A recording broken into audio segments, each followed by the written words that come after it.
Қайырлы күн, қадірлі көрермендер. Бүгін біздің студиямызға арнайы келген қонақтарымыз бар. Қазір сәлден кейін сіздерді таныстырамын. Айта кетейін дегенім, кеше 29 маусымда Қазақстан Республикасы президенті жанындағы орталық коммуникациялар қызметінде Chitra by Newby коллекциясынан атты көрменің ашылуына арналған брифинг өткен болатын. Бұл көрменің өзі ең алдымен Астана қаласының күніне орай және ұлттық музейдің бір жылдығына орай ұйымдастырылып отыр. Бүгін біздің студиямыздағы қонақтармен таныстыратын болсақ, Анета Аслаханова, көрменің кураторы және аудармашы Гүлназия Әлмаханова. Қош келдіңіздер біздің студиямызға. Я қайырлы таң, енді әдемі өздеріңіздің енді көрмеде көрсететін заттарыңызды көтеріп келдіңіздер. Bir жағынан үлкен каталог бар. Енді әңгімені мынадан бастасақ, Chitra by Newby коллекциясының тарихы жайлы айтып берсеңіз. Aneta, welcome to Kazakhstan. It's your first visit to Kazakhstan. And can you tell about the history of Chitra collection briefly? Yes, thank you very much. Good morning, everyone. I would like to say that it's big proud for us to be able to present this collection for the first time in the Republic of Kazakhstan, a country where the tea culture is so important for people. The Chitra collection was founded by the chairman of Newby tea company. He's a British businessman. His name is Nirmal Sethia, and he founded this collection in the memory of his late wife. Әрине барлықтарыңызға қайырлы таң. Яғни осы Қазақстанға, Астана қаласына келгеніне өте мақтанамын. Әрине бұл біздің алғашқы келуіміз. Бұл Chitra топтамасы негізін қалаушы, яғни бизнесмен деп айтамыз. Ол өзінің дүниеден озған жұбайына арнап жасаған Chitra топтамасы болып табылады. Және бұл біздің Қазақстанға бірінші келген көрмеміз, алғашқы көрмеміз. Ал енді бұл көрмеде өте бір ерекше тарихи жәдігерлер де көрсетіледі ғой. Топтама өте үлкен сияқты, өте құнды. Арзан топтама емес жалпы. Енді осы мына керемет каталог шығардыңыздар, осы топтамадағы құнды жәдігерлер қайсысы? Бар ма ондай жәдігерлер? Can you tell us about the unique pieces, tripods of this collection? As it has been seen, it's a very unique collection. It's exhibited in Astana. And can you tell us about something of these collections? Well, the idea of this collection is to find the rarest pieces that exist in the world, which are related to the tea culture and tea traditions of the world. Негізгі бұл топтаманың мақсаты осы әлемдегі шай мәдениетіне қатысты, шай дәстүріне қатысты, көптеген шайға қатысты ыдыстарды жинау, яғни ерекше тарихы бар ыдыстарды жинау болып табылады. Гүлназия, мен операторларымызға айта кетейін, біздің көрермендерімізге көрсете отырсын. Мына жерде әдемі жәдігерлер бар, және міне өте құнды, ескі жәдігерлер. Can you tell about this one? And it's very interesting.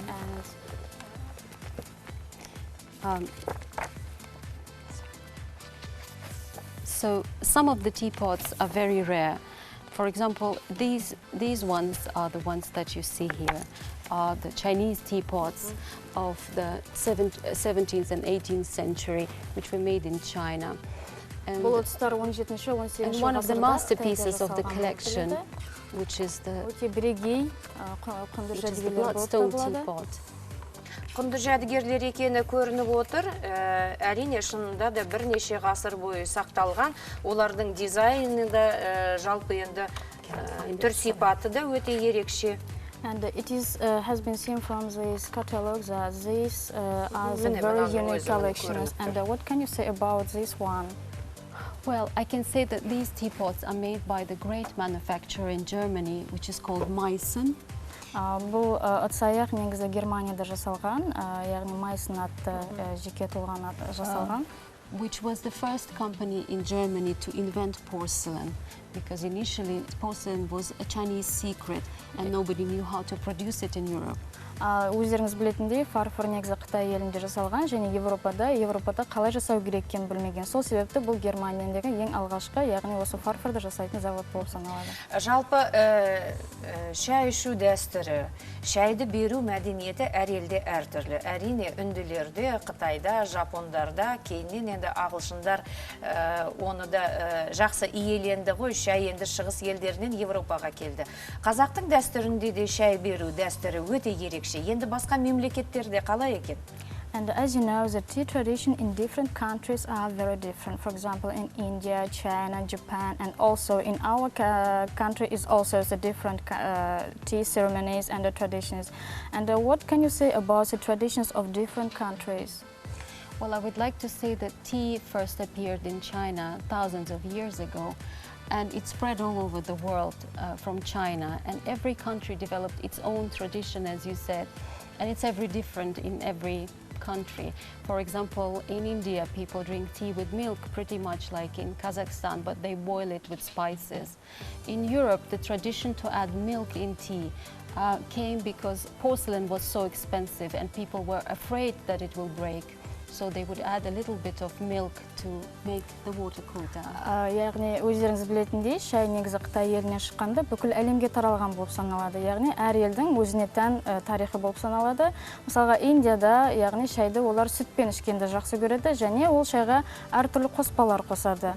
Ал мысалға Европа елдерін алатын болсақ, ол жақта мысалға фарфор өте қымбат болғандықтан, олар шайдың ыстығынан фарфорды сындырамыз деп қорққандық себептен оған сүт қосып ішкен. Яғни әр елдің өзінің Иә, бірақ негізінен мысалы Қытай елінде де, Жапондарда да бұл енді шай беру дәстүрі өте ерекше дәстүр. Қазақта да солай, мысалы қызды сынаған кезде, қалыңдық қылып алған кезде де қызға шай құйғызады. Ол шайдың дәмін келтіру, міне өте үлкен заңдылық бар соның ішінде. Ыдысты дұрыс пайдалана білу, шайды дұрыс шығара білу. Осыны Анета біле ме екен? For example, in Japan, in China, they have their own tradition, and also in Kazakh, we have, for example, own tradition. It depends on the taste of the tea. For example, if the girl wedding party, for example, she made a special tea with milk, for example, with different taste. And do you know about the tradition of our Kazakhs? We have that kind of tradition.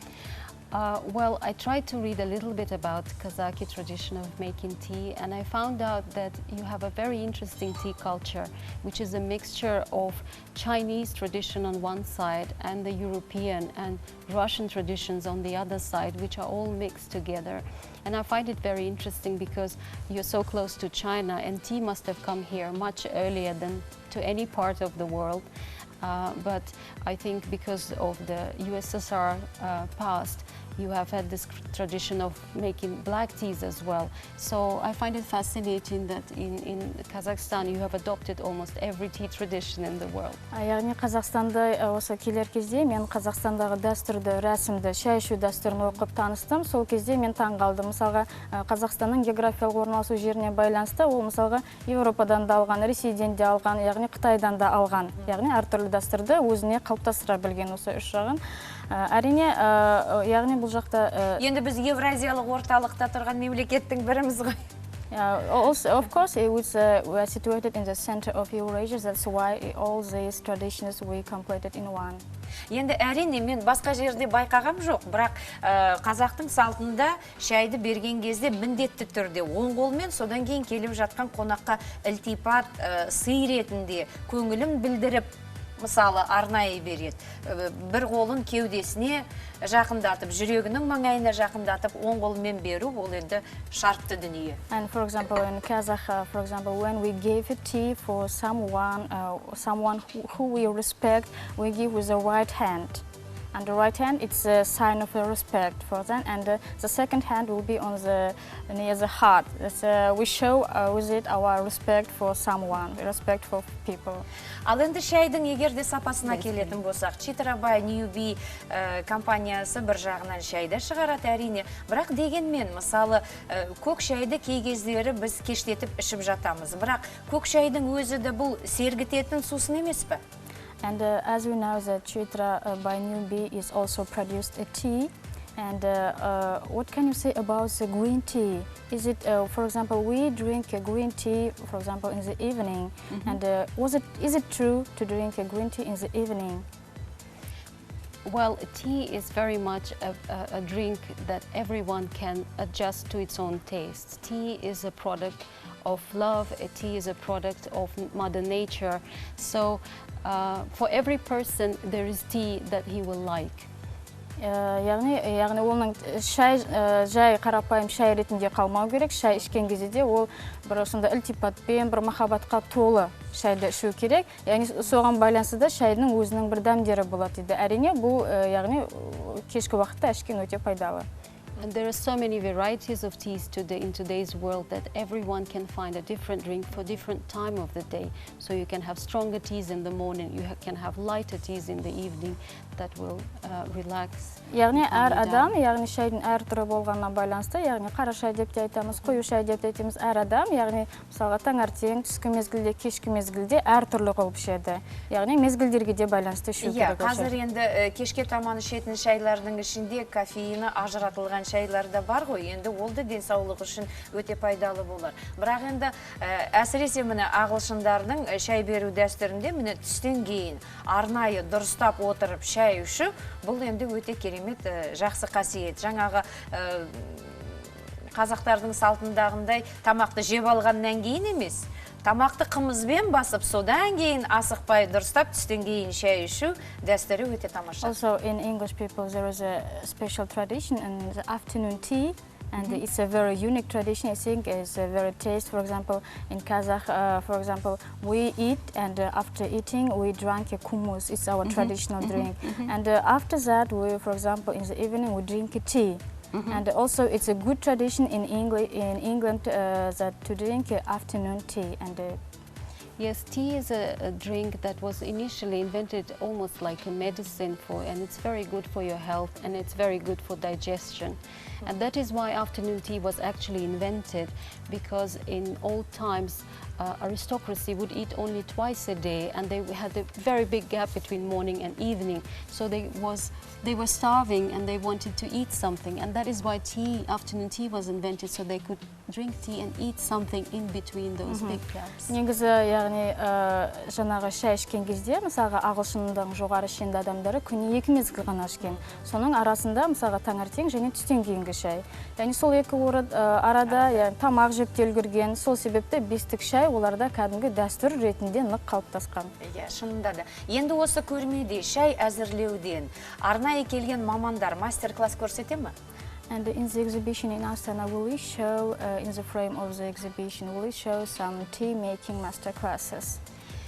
I don't think we will be making master classes as such, but for the opening of the exhibition, I think we will maybe let visitors try some of the finest teas that we brought with us. Көрме барысында, яғни арнайы мастер-класстар болады деп айта алмаймын, бірақ яғни көрменің ашылу салтанатында келіп көрушілерге арнайы шайдан дәм тату рәсімі болады. Дәм татуға болады, және жалпылама бір ауыз сөз айтып беретін болар, мысалы, тарихына жүгінетін болса. And while in the opening ceremony, we hope that we will tell little about the history of the tea tradition and the Chitra collection. Absolutely. Әрине, міндетті түрде айтамыз. Жақсы, бүгін біздің қадірлі көрермен, бүгін біздің студиямызға келген қонақтармен тағы да өздеріңізді таныстыра кетейін. Анета Аслаханова, көрменің кураторы, және Гүлназия Әлмаханова, аудармашы. Көп-көп рахмет бүгін біздің студиямызға келгендеріңізге. Көрме сәтті өтсін. Басқа барлық мемлекеттерде де осы құнды жәдігерлерді көрсетіңіздер дегім келеді. Thank you very much and good luck for your exhibition. exhibition.